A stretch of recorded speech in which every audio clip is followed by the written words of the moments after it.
Comment est-ce que vous est venue l'idée du défi? Est-ce que ça part d'une expérience personnelle? D'abord, je suis prof d'éducation physique et sport.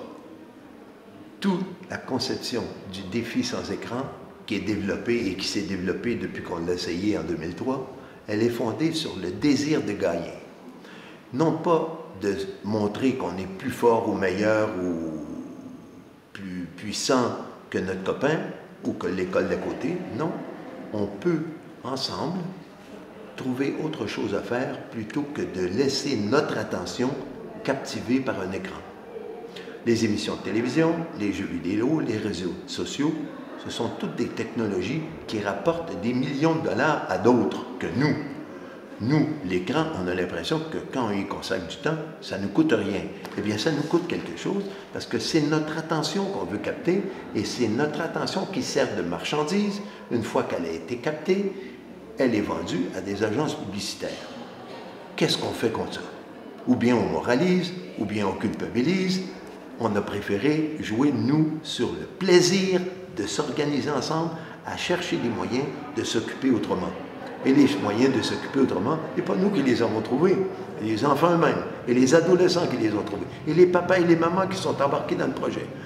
Et qu'est-ce qu'ils ont trouvé? Des activités aussi simples que les Legos, les petites voitures, la pâte à modeler, le vélo. C'est merveilleux. Il existe une vie sans écran qui nous rend plus heureux et en meilleure forme, parce qu'on reste assis moins longtemps, en meilleure forme que tout le temps qu'on passe devant l'émission la plus éducative qu'on ne peut pas imaginer. Donc, elle est éducative, l'émission, oui. Donc, elle peut nous occuper une demi-heure, ici et là, mais notre activité principale doit être une activité qui nous permet de bouger et de développer nos capacités cognitives, ce qui n'est pas le cas avec les écrans. Les gens qui pensent qu'on apprend l'anglais avec les vidéos de la petite fille, je ne me souviens plus de son nom.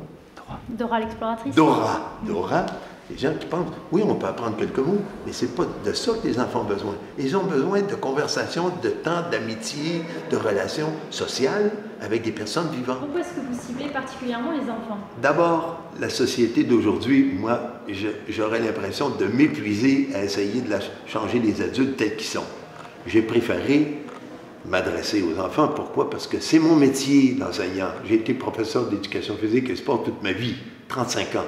J'ai donc appris à motiver des jeunes à faire plus d'activités physiques et sportives. C'était mon métier. Comme les enfants vont tous à l'école, ils sont tous là. Si j'essaye avec les adultes, je vais où pour leur adresser la parole? Je n'ai pas d'endroit qui peut correspondre. C'est pour ça que je pense que l'école est l'endroit idéal pour éduquer les jeunes, leur capacité mentale, leur capacité affective et leur santé physique. C'est le meilleur endroit pour la développer chez les enfants avec la complicité des papas et des mamans. Concrètement, que peuvent faire les parents pour que leurs enfants ne soient pas tout le temps sur les écrans? Alors, on a le choix entre l'autorité, encore une fois, et l'éducation. C'est pour ça que l'école rend un immense service aux familles avec le projet du jour sans écran. On a besoin de rendre aux parents la responsabilité d'être un papa et une maman moderne, ce qui s'est perdu. Il existe un phénomène dans nos civilisations qui se développe depuis une... Liliane Mursat, votre compatriote française, a écrit sur la déparentalisation depuis au moins une vingtaine d'années. Donc, les parents ont tendance à se décharger de leurs responsabilités familiales et c'est regrettable. Et pour ça que le défi sans écran, on se réjouit quand on en fait le bilan. Ce qui augmente rapidement, ce sont les minutes et les heures consacrées aux conversations familiales. C'est merveilleux.